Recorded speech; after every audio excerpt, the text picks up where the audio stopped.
podcast de APA. Dirige y presenta Rodrigo Espinel. Bienvenidos al primer episodio del año del podcast de APA. Soy Rodrigo Espinel y hoy tenemos el placer de conversar con nuestro socio Antonello Novellino, director de producción con una amplia experiencia en largometrajes, cortometrajes y documentales. Entre sus principales trabajos destacan películas como Z, de Dani de la Torre, o A una isla de ti, de Alexis Morantes, que se estrenarán próximamente, además de otros largometrajes de ficción y documental como Mr. Nadie, de Ángel Calvo Butini, Quinografía, de Federico Cardone y Mariano Dosono, o Hop, Estamos a tiempo, de Javier Peña.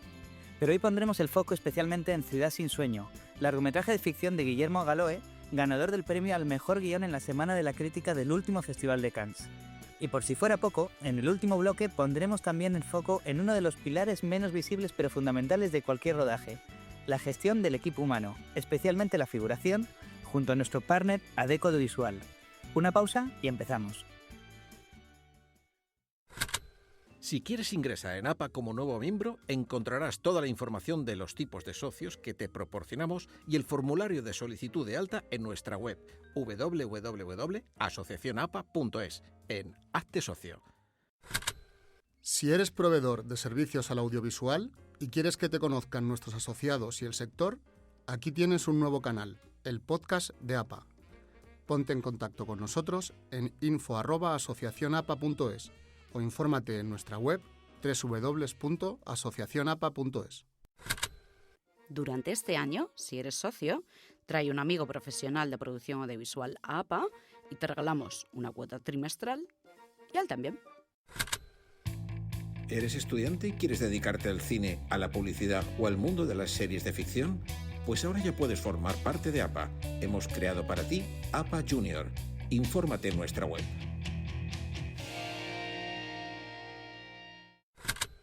Antonello, muchas gracias por estar con nosotros en este episodio. ¿Cómo estás? Muy bien, aquí me pillas de viaje. Cuéntanos, ¿cómo iniciaste tu camino en el mundo audiovisual? Yo empecé desde pequeño con cosas un poco fuera de lo común, realmente. Más bien muy de lo común. Empecé a trabajar en la sala de cine cuando tenía 15 años. Y empecé a trabajar muy pronto, desde que se murió mi padre, cuando tenía 10 años más o menos, en los bares y así. Y empecé a trabajar en el bar de la sala de cine. Y ahí empezó a gustarme el cine, a ver mucha peli todos los días.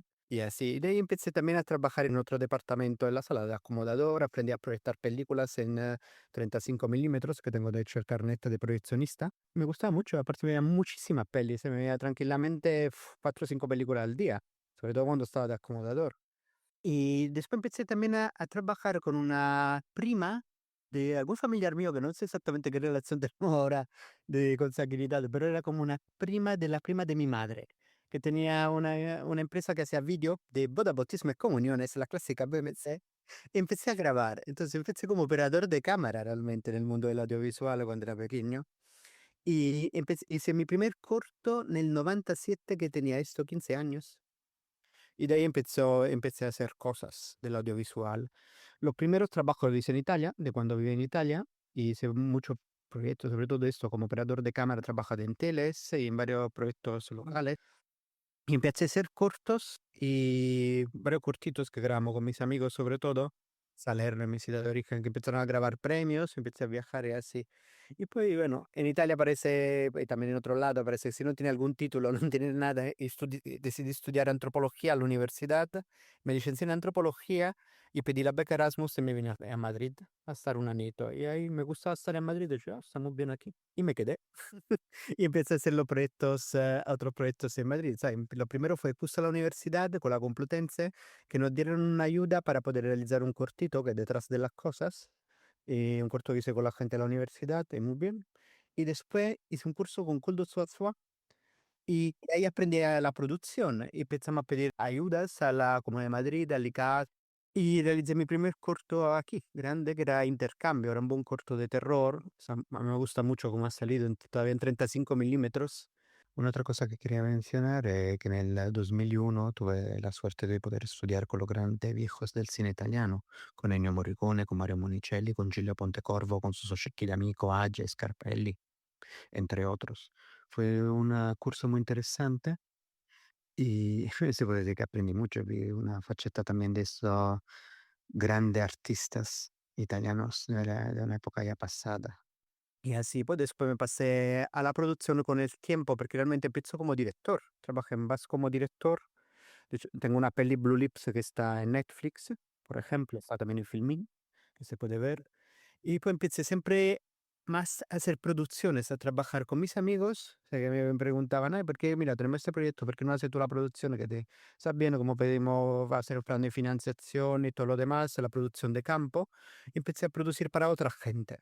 Empecé, sobre todo, empecé con los cortos de varios amigos como Iván Ruiz Flores, y empezamos hace, esto era hace casi 20 años.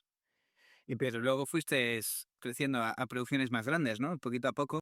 Sí, empecé a hacer películas, sobre todo me introdujo a Arancha Echevarría, que ella me presentó a varios directores, entre cual, por ejemplo, Fernando Colomo, para poder llevarle la producción de películas. Entonces empecé a llevar pelis. Y de ahí empecé mis proyectos como director de producción hace años. También como estaba produciendo, hice, por ejemplo, uno de mis trabajos favoritos, que es Demonio de tus ojos, con Pedro Aguilera, que ahí fue productor y director de producción. Y así pasé a trabajar con Fernando Colomo, con cual finalmente hice 3 películas en total, que es uno de mis directores favoritos y le tengo mucho cariño. Y de ahí empecé a trabajar siempre más en producciones, hasta ahora que hago más o menos 3 o 4 películas al año de director de producción. ¿Y cómo es el día a día de un director de producción que abarca proyectos tan diferentes como tú? Uf, el día a día depende de a qué fase de la película estamos, y depende también de a qué época. Porque me acuerdo, justo estaba pensando, antes, por ejemplo, en la primera película que hacía, con Fernando, por ejemplo, nosotros me encargaba también de las localizaciones. Es decir, nosotros seguíamos un proyecto desde el principio hasta el final, desde el principio del todo, meses antes que empezara el rodaje, buscando la localización y cargándonos también de horas de trabajo que hace un localizador, y seguíamos el proyecto hasta el estreno. Yo he seguido mis primeras pelis desde el principio hasta el final, curando un poco todo. Ahora es diferente ya. Empezamos un poco antes, o sea, un par de meses antes, depende de cuántas semanas de rodaje tenemos. Y el día a día depende. En la parte de preproducción es cuando más trabajamos, sobre todo, porque cuando estamos cerrando los equipos, cuando estamos mirando justo esto con localizador a localización, estamos buscando encajar todo el presupuesto que hemos creado, que hemos dibujado, y estamos un poco indirizando el proyecto en la parte económica, cómo queremos gastar el dinero que nos han dado para poder sacar el proyecto al guión que nos han entregado. Y de ahí arrancamos. Durante el rodaje se vuelve algo completamente más sencillo porque hay todo un equipo que está trabajando, entonces dale un seguimiento para que no se pasen, para que todo siga, si hay algún problema resolverlo, practicamos para resolver los marrones de día a día. Y en postproducción y el cierre es cuando estamos un poco resolviendo todo, cuando ya se alivia todo, que dice, "Ay, lo hemos grabado", porque en la parte final de arreglar toda, buscar toda la factura que todavía no se han entregado, ver los últimos pagos, ver que todo está bien, que tenemos todos los contratos, todo hacer un repaso general para entregarlo finalmente a la productora en el final. Después también la parte de la postproducción y también ver eso de cómo encajar el presupuesto de postproducción. La última cosa que falta es pues, programar un poco lo que tenemos adelante con lo que se ha grabado. En resumen, podríamos decir que no hay un día igual que el anterior, ¿no? Y aparte, una cosa bonita de los proyectos audiovisuales, aunque el trabajo es siempre muy parecido, porque al final hacemos siempre lo mismo, es siempre diferente, o sea, realmente nunca es igual, porque cada proyecto tiene suyo, tiene sus diferencias y sobre todo la primera diferencia son las personas que te encuentras que también hacen el proyecto, sobre todo desde la parte creativa, entonces nunca va a ser igual. Yo creo que tengo una gran ventaja, debo decir, que tengo mucha experiencia, que he hecho mucho corto cuando era pequeño y todos diferentes uno del otro, entonces he tenido forma de ver varios estilos de rodaje, trabajado con muchos directores antes de pasar a hacer pelis, teniendo una posibilidad muy amplia, un abanico más amplio de proyectos y de forma de grabar.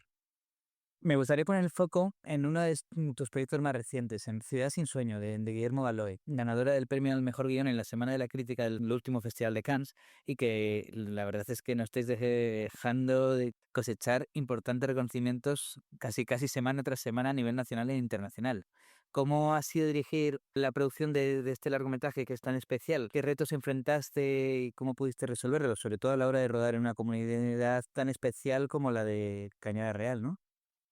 Ha sido complicado, para decir complicadísimo. La primera suerte grande que hemos tenido a Guillermo, que ha trabajado años ya con la comunidad antes de nuestra llegada, o sea, son 5 años preparando el proyecto, trabajando, hizo ya un corto en la zona, entonces ya tenía un poco la puerta abierta de varias personas, pero ha sido muy complicado trabajar ahí en esa comunidad, no porque ellos son complicados, al revés, son gente muy amable, De hecho, nos hemos encontrado muy bien y le agradezco mucho a todas las personas que hemos conocido su amabilidad y que nos han abierto las puertas. Desde la persona, por ejemplo, del bar Mariano, porque hay bares y hay locales y varias actividades en la zona.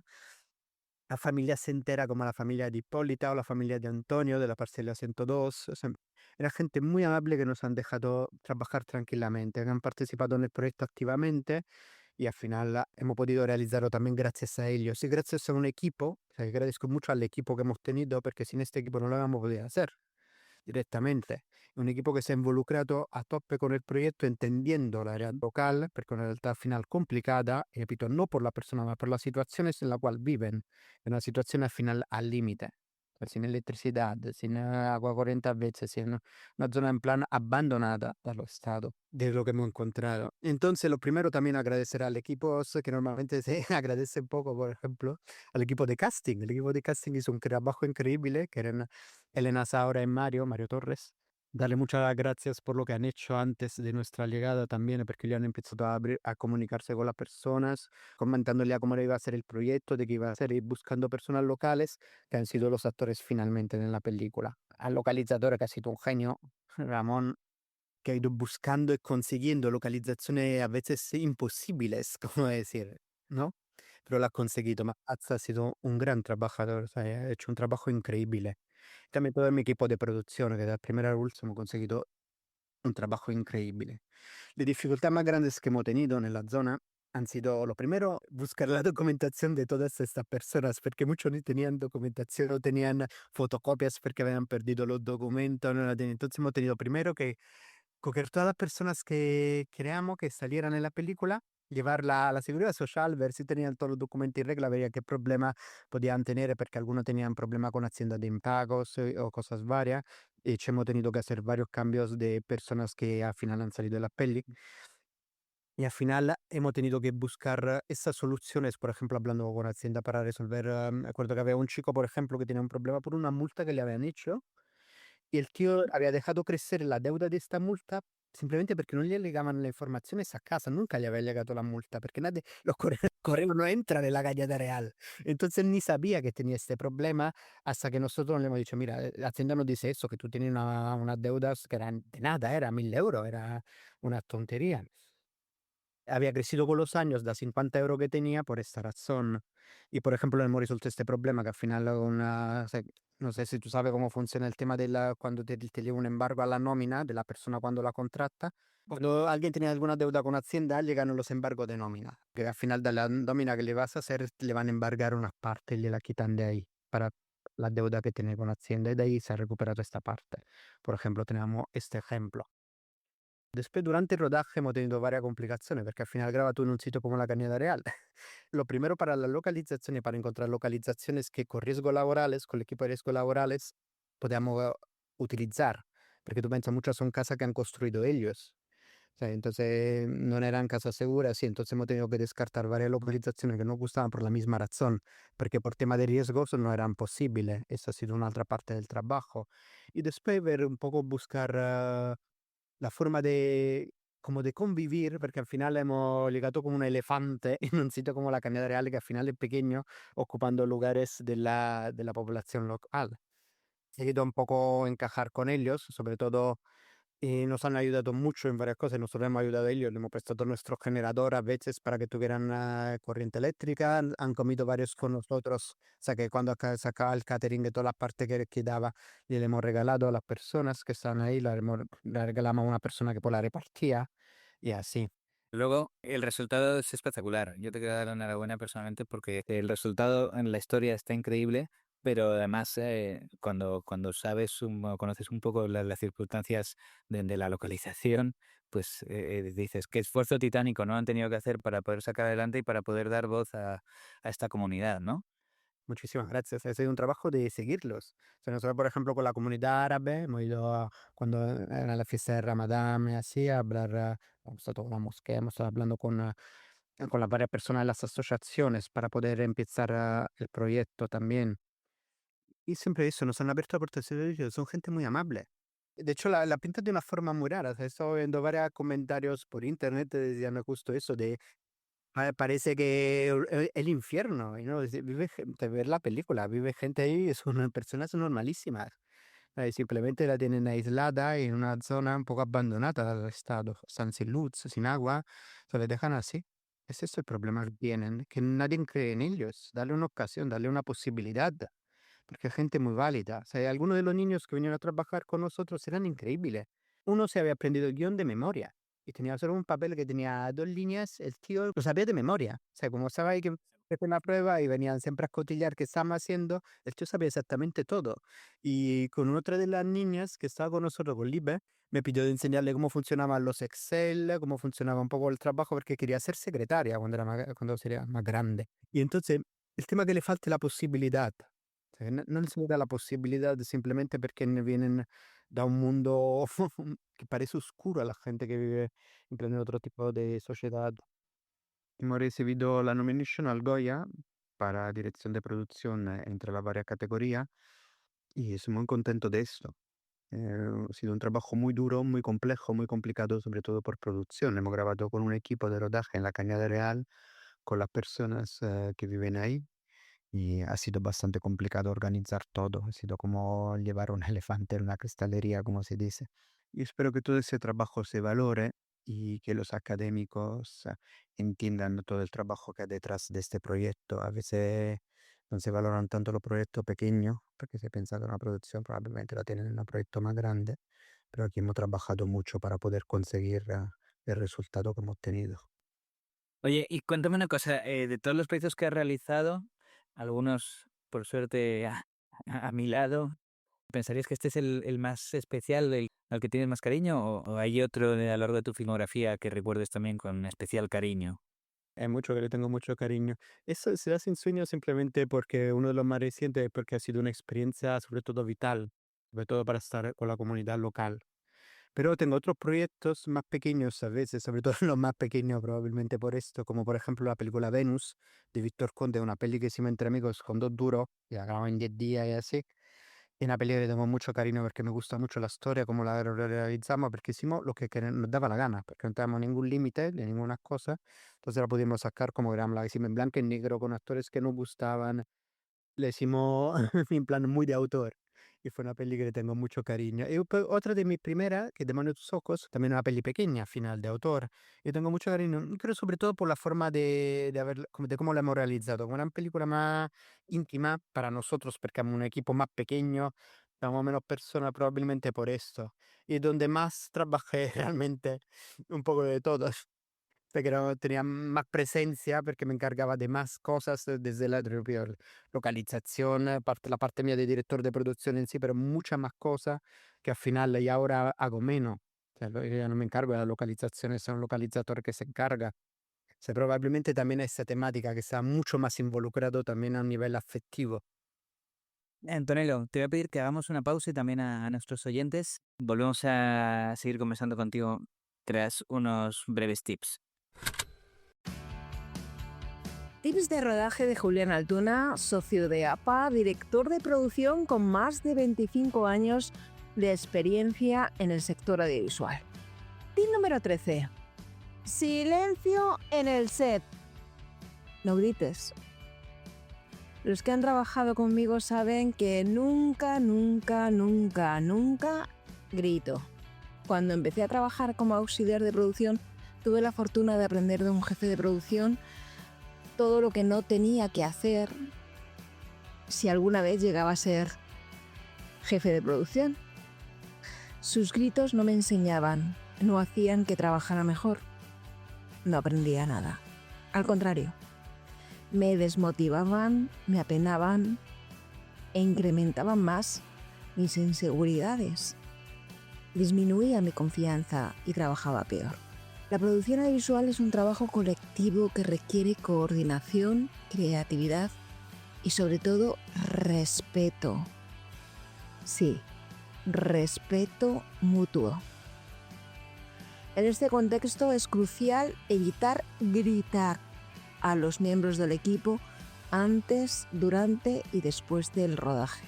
Un rodaje puede ser un entorno estresante debido a las largas jornadas, los plazos ajustados, los altos niveles de exigencia creativa. Sin embargo, gritar no resuelve problemas, al contrario.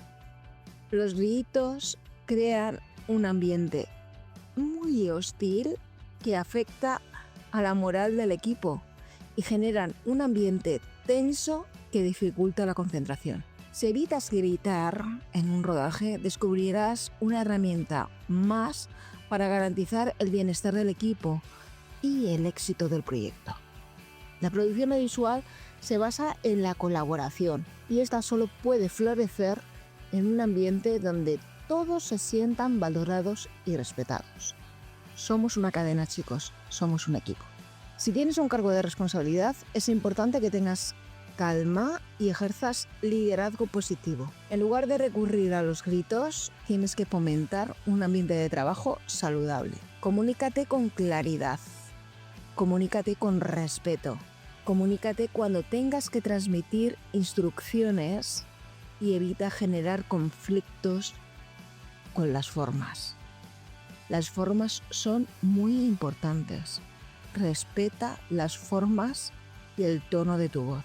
Un set donde se prioriza el respeto fomenta relaciones laborables duraderas y una reputación profesional sólida. Mantener la calma bajo presión inspira confianza en el equipo. Recordemos que en un rodaje no estamos lidiando con situaciones de vida o muerte. Mantener la perspectiva ayuda a reducir el estrés y sobre todo la calma, la calma permite abordar desafíos con soluciones claras y colaborativas. Delega y confía. Si eres jefe de departamento, aprende a delegar y a confiar en tu equipo. Confiar en las habilidades del equipo permite que cada miembro aporte lo mejor de sí mismo sin sentirse menospreciado.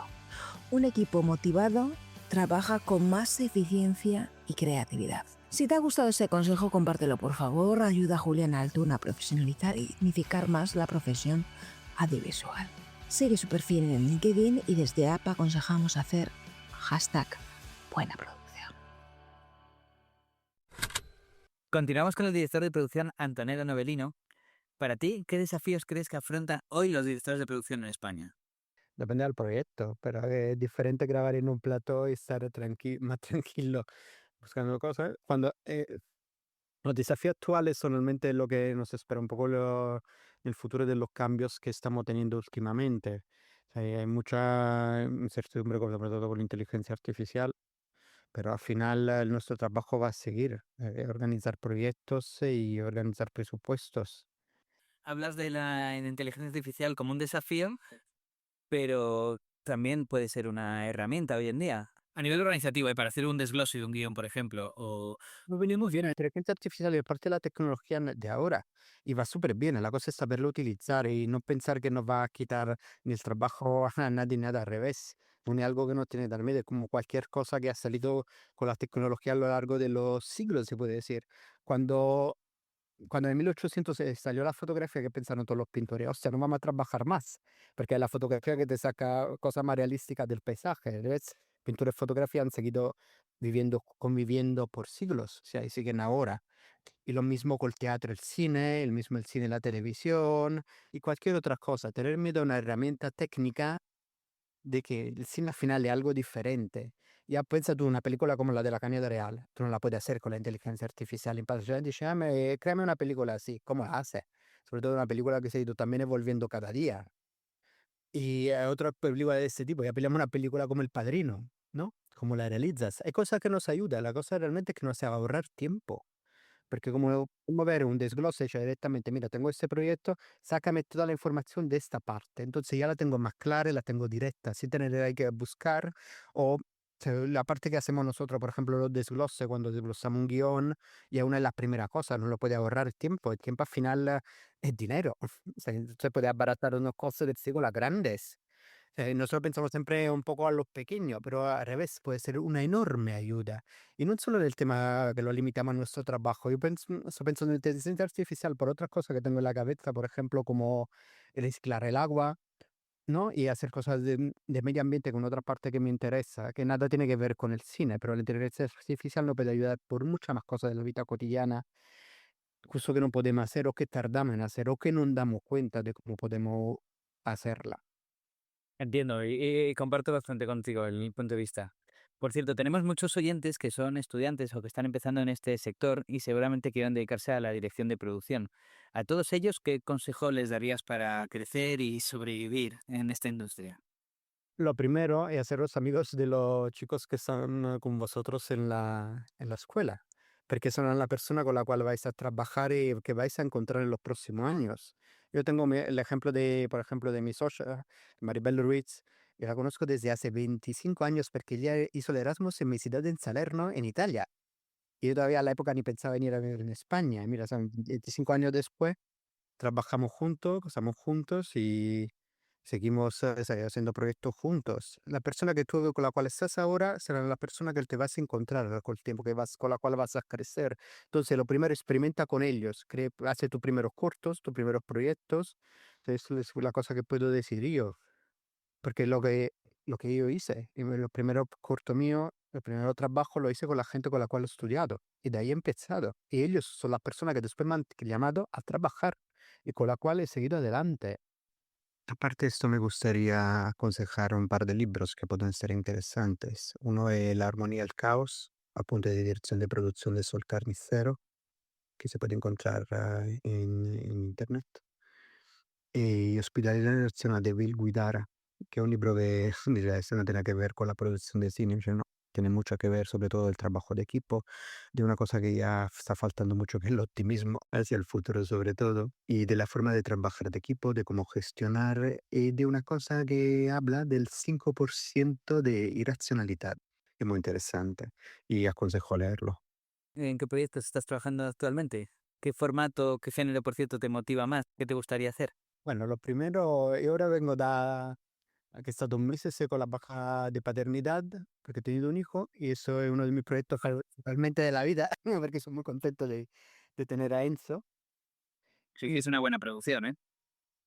Sí, te lo he dicho, soy muy, muy feliz de tener a él.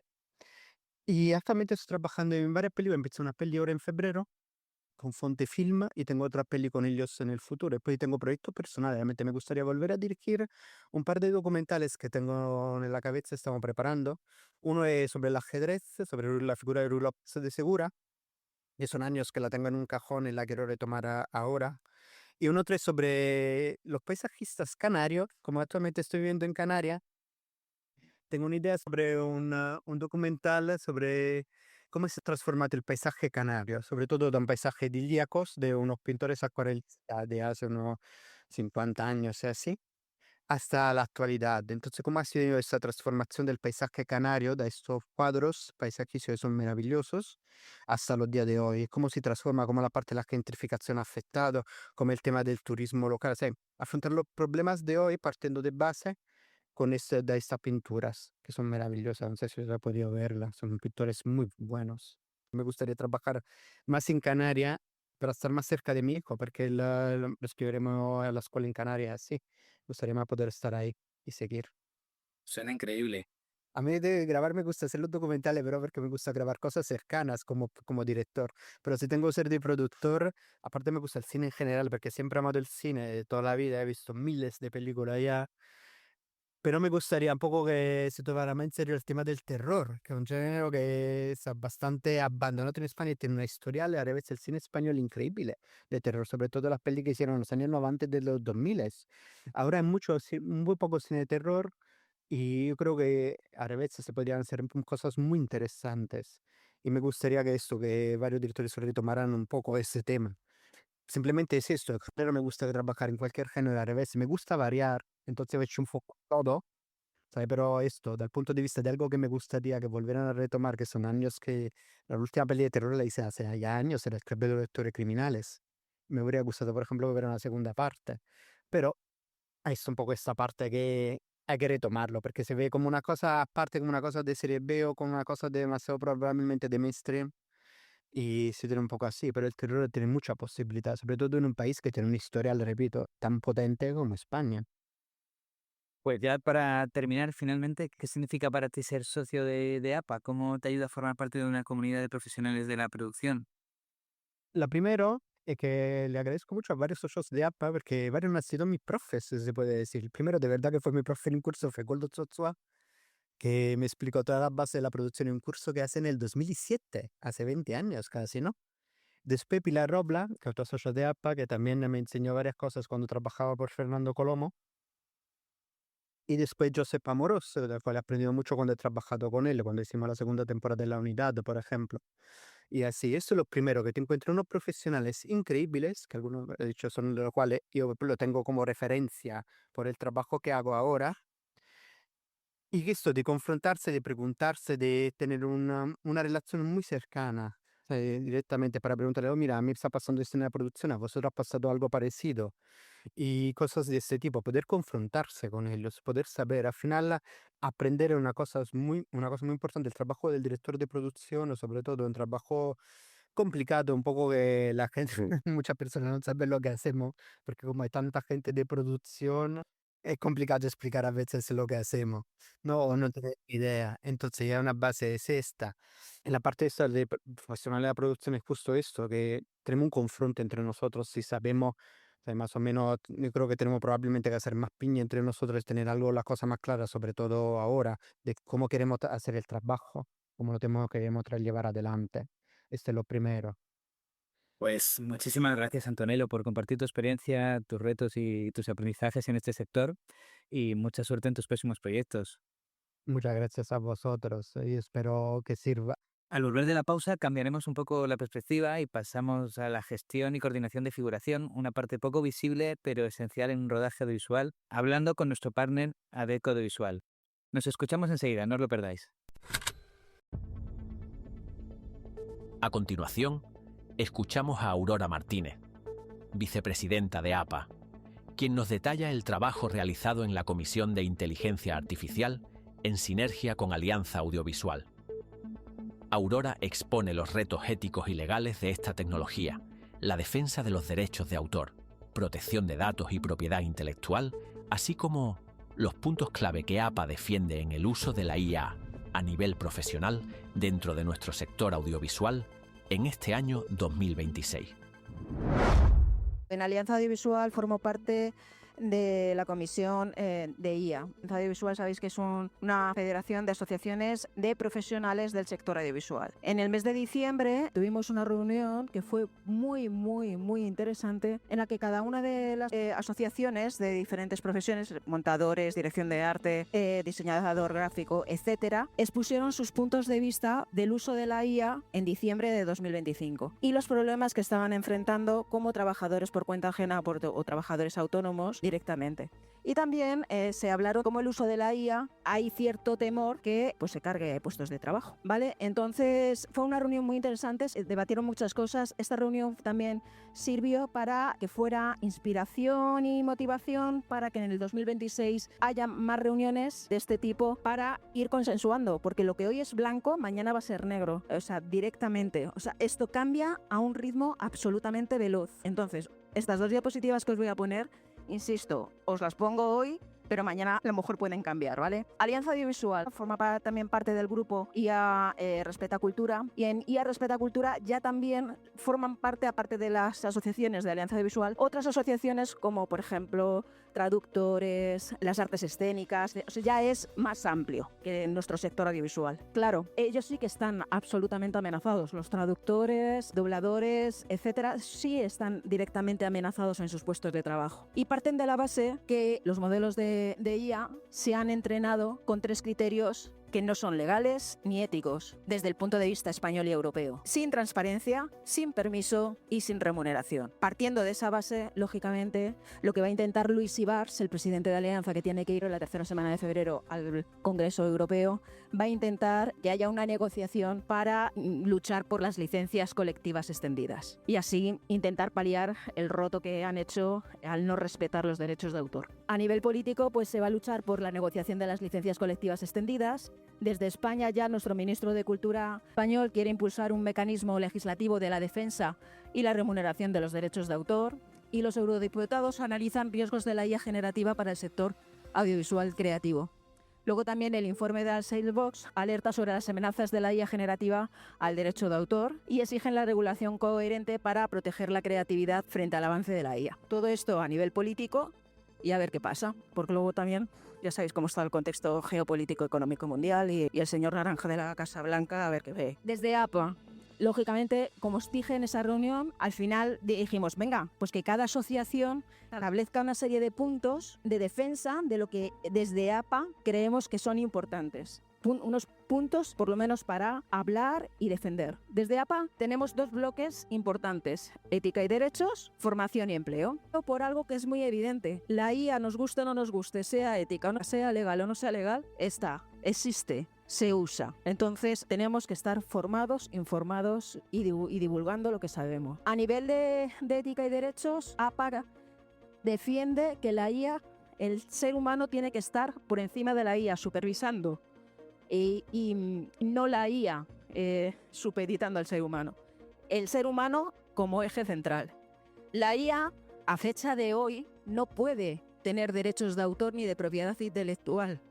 No, es absurdo. Si han sido entrenados y no han pedido ni permiso, ni transparencia, ni han remunerado, a fecha de hoy que saques un output y que ese output genere derechos de autor, es absurdo a fecha de hoy. Entonces no defendemos eso. Sí luchamos por el pago de las licencias colectivas y sí tenemos que estar atentos, informarnos entre todos de lo que nos vaya pasando en función cuando nos vayan contratando. ¿Qué cláusulas van introduciendo en relación a la IA? Por ejemplo, en la reunión de diciembre de 2025, la presidenta de Dirección de Arte, de la Asociación de Directores de Arte, estaba trabajando para un proyecto para HBO, no le dejaban usar IA. Y ella ya se había acostumbrado a hacer un trabajo previo de preparación, de diseño, etcétera, con diferentes herramientas. Por ejemplo, esa cláusula a ella no le terminaba de encajar y precisamente para el proyecto en el que estaba trabajando. Hay que estar muy vigilantes sobre las cláusulas. Cada proyecto es un mundo. Lo mismo estamos contratados por cuenta ajena, una mínima parte autónomos, y hay que vigilar esos contratos. Entonces, tener cuidado con lo que necesitáis y no necesitáis. También es cierto que con las plataformas de streaming y cadenas de televisión son lentejas, pero bueno, vigilancia y divulgación e información, ¿vale? Entonces, también desde APA queremos también que sepáis que existe una legislación que está vigente. La Ley de Derechos de Autor, la Ley de Propiedad Intelectual y la Ley de Protección de Datos existen y están vigentes. Y el reglamento de la IA existe y está vigente. Las herramientas de IA, las que uséis, sean de Estados Unidos, sean japonesas, sean chinas, sea lo que sea, leer los términos y condiciones. ¿Por qué?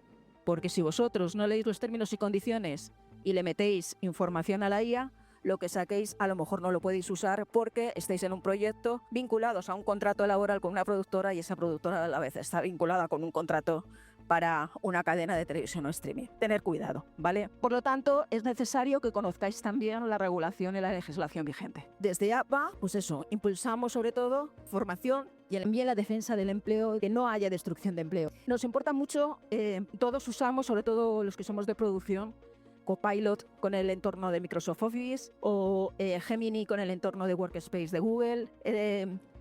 Lo mismo, mail corporativo, nube corporativa, protocolo de uso y siempre avisando a vuestro director de producción, etcétera, de si se puede o no se puede utilizar, ¿de acuerdo? Porque hay que ser muy conscientes de la protección de datos. Y a lo mejor vosotros en vuestra casa, con vuestro usuario de Gmail personal, usáis todas, hacer lo que queráis, son vuestros datos. Pero cuando estáis trabajando tenéis que ser responsables de ese mail corporativo y esos datos corporativos que usáis. Protección de los puestos auxiliares y no sustituir a los becarios por IA. Esto es muy importante. Los puestos que están amenazados directamente de empleo son los que están automatizadas las tareas. Si un señor siempre hace lo mismo y lo hace con una maquinita, es muy probable que ese puesto de trabajo esté amenazado por IA, porque haya una IA que le pueda sustituir. Normalmente nuestros becarios y nuestros auxiliares muchas veces hacen tareas repetitivas. Nosotros defendemos que no se carguen a los becarios, que no se carguen a nuestros auxiliares de cualquier departamento. Si cerramos esa puerta, ¿cómo se van a formar en grandes profesionales si no pueden entrar? Por lo tanto, creo que pensaréis lo mismo, no podemos cerrar esa puerta. Y insisto en divulgación, formación, información. Ya sabéis que Netflix ha sacado la guía de protocolo de uso de IA, que Amazon tiene sus propias herramientas de IA y que dentro de los determinados proyectos también se pueden usar, que Televisión Española se supedita al reglamento europeo, que 3CAT se supedita al reglamento europeo. Esto es hoy, mañana a saber. ¿Sabías que el Observatorio Europeo del Audiovisual ha publicado un nuevo informe sobre la producción de ficción audiovisual en Europa? Con datos de 2015 a 2024, analiza el volumen de películas y series de ficción producidas para televisión y SVOD en Europa.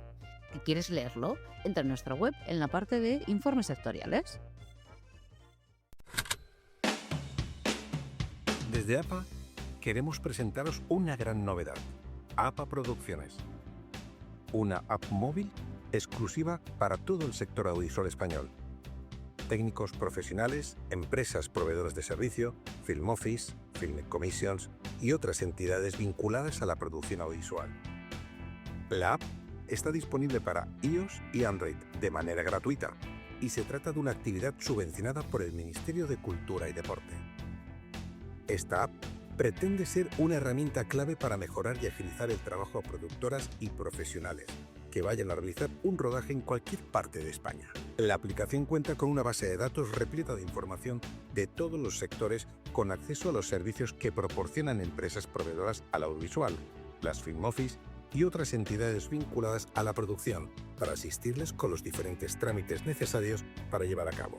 Además, la app incluye una base de datos de técnicos profesionales registrados, sean miembros de APA o no, facilitando así su contacto para su posible contratación. También permite que puedan contactar entre ellos y acceder a información ampliada. Los usuarios podrán recibir alertas y notificaciones importantes del lugar donde estén, avisos meteorológicos o alertas, o suscribirse al boletín de noticias quincenal de la asociación. Puedes descargarla en las plataformas de Android e iOS. Para más información, visita nuestra web o contáctanos. En este último bloque vamos a hablar ahora con Joaquín Puche, director de la Delegación Adecco Audiovisual, patrocinador de APA, sobre su rol en la gestión y coordinación de figuración, un trabajo clave para que los rodajes se lleven a cabo sin complicaciones. Hola Joaquín, ¿cómo estás? Pues muy bien, muy buenas tardes, Rodrigo. Bienvenida al podcast de APA. ¿Puedes contarnos qué tipo de servicios ofrece Adecco y cómo colaboran habitualmente en las producciones audiovisuales? Claro, bueno, yo soy el director de la delegación de Adecco Audiovisual, tengo ese privilegio. Dentro de nuestra delegación estamos especializados en el sector audiovisual y proveemos a productoras de todo tipo de perfiles, desde perfiles de preproducción hasta perfiles de postproducción o distribución.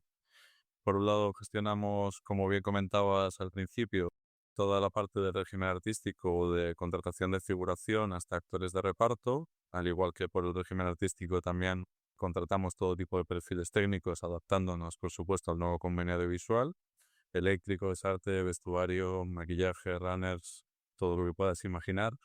Pero aparte de eso, nos gusta dar ese refuerzo transversal a las productoras, en el que les ofrecemos también perfiles de contabilidad, más jurídicos, de propia producción, coordinación y perfiles más generalistas. Al final, para llevarte la tierra, en una producción nos han podido pedir al principio en prepro personal de localización y localizadores para ciertas zonas, y luego que sea un service internacional, pues te piden un colorista porque no llegan a tiempo.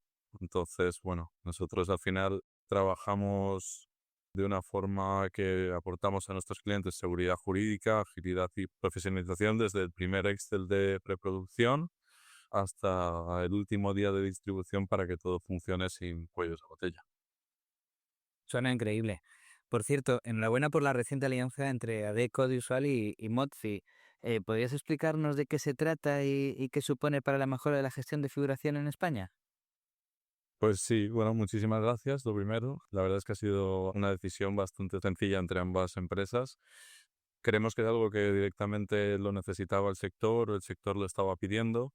Y al final, bueno, en esta parte de alianza, Adecco aporta lo esencial, la contratación correcta, el cumplimiento, la prevención y la estructura nacional con códigos de cuenta de cotización de artistas en todas las provincias del territorio español. Y a eso le sumamos la tecnología de Mozi, o sea, un CRM que acelera el filtrado y la búsqueda de perfiles, que nos permite una velocidad increíble, pero permite a dirección y a producción mantener el control de la producción durante toda la misma. En resumen, esta alianza lo que aporta es rapidez, seguridad, estructura y fiabilidad durante todo el proceso. Juntos hacemos que la figuración sea un proceso escalable y profesional. ¿Y cómo está incorporando Adecco Visual nuevas herramientas o innovaciones para adaptarse a las exigencias actuales de nuestra industria? Bueno, te lo podría resumir en 3 puntos fundamentales, o que considero fundamentales. La digitalización total en la contratación, es decir, procesos sin papel, documentación automática y confirmaciones en tiempo real, que creemos que es fundamental. Tecnología para la figuración y en este caso para dirección y producción, como te comentaba, con CRMs que permiten gestionar bases de datos enormes y filtrar perfiles en segundos y responder a producciones de 300 a 800 figurantes sin ningún tipo de colapso. Y por último, pues el tema de la prevención de riesgos laborales, que es fundamental, que la adaptamos tanto digitalmente, en el caso de que sea posible, o bueno, en el caso de que tengamos mucho volumen de figuración, lo adaptamos para que pueda ser presencial durante el rodaje previo a salir a rodar. Nuestro objetivo al final es simple: más agilidad, más cumplimiento y menos fricciones para producción. Entiendo. Y para los productores y directores de producción, como nuestros compañeros en la asociación, para aquellos en concreto que están planificando un rodaje ahora mismo, ¿podrías darnos algún consejo para optimizar la gestión de equipo humano y figuración? Diría 3 consejos bastante concretos. El primero de ellos sería planificar la parte humana desde el principio. Esto normalmente es muy costoso, pero al igual que se cierra un plan de rodaje, creo que hay que cerrar también el plan de equipo humano y que esto es fundamental. El segundo sería centralizar la gestión. Cuando cada departamento te acaba pidiendo perfiles por su cuenta, se multiplican los errores. Si podemos contar, como hacemos en Adecco Audiovisual, con un interlocutor único, esto facilita las cosas, hay más control, hay rapidez y toda la documentación está en regla. Y por último, el apostar por las herramientas digitales, convocatorias masivas, firmas en remoto, documentación al instante. Hoy es lo normal y ahorra muchísimo tiempo y dinero a la producción. Entiendo. Pues bueno, para terminar ya, simplemente como patrocinadores de APA, ¿qué os aporta a vosotros formar parte de nuestra asociación? Bueno, yo creo que tiene todo el sentido ser patrocinadores de APA y poder asistir, ya que APA reúne a todos los profesionales que están en el corazón real de las producciones en el día a día, y estar allí nos permite escuchar de primera mano sus necesidades y adaptar nuestros servicios en la realidad del set. También, junto con APA, compartimos y elevamos estándares de buenas prácticas. Y bueno, APA, al igual que nosotros, trabaja muchísimo en profesionalizar el sector, y ahí Adecco, pues desde la parte de contratación, cumplimiento y prevención, puede apoyar de una forma muy interesante. En resumen, formar parte de APA es estar dentro de la conversación que marca hacia dónde evoluciona no solo la producción en España, sino el sector audiovisual. Y es exactamente donde queremos estar. Fantástico, pues muchas gracias, Joaquín, por acercarnos a una parte fundamental de la producción visual, y gracias a todos los que nos escucháis por acompañarnos en este nuevo episodio. Esperemos que esta charla os haya parecido muy enriquecedora y simplemente emplazaros al próximo episodio de este podcast de APA. Gracias. Gracias a ti, Rodrigo. Pero antes de irnos queremos dar las gracias a nuestra gerente Beatriz Lago, a nuestros socios de APA, quienes van interviniendo con sus voces para las cuñas que nos informan de nuestra asociación. Gracias, compañeros. Y Arturo Cres, quien nos ha dejado usar las músicas de librería que han acompañado este programa de podcast. Muchas gracias y hasta el próximo programa. Hasta aquí el podcast de APA. Os esperamos en el siguiente programa. Y recuerda que puedes escuchar todos los programas en iVoox, iTunes y Spotify.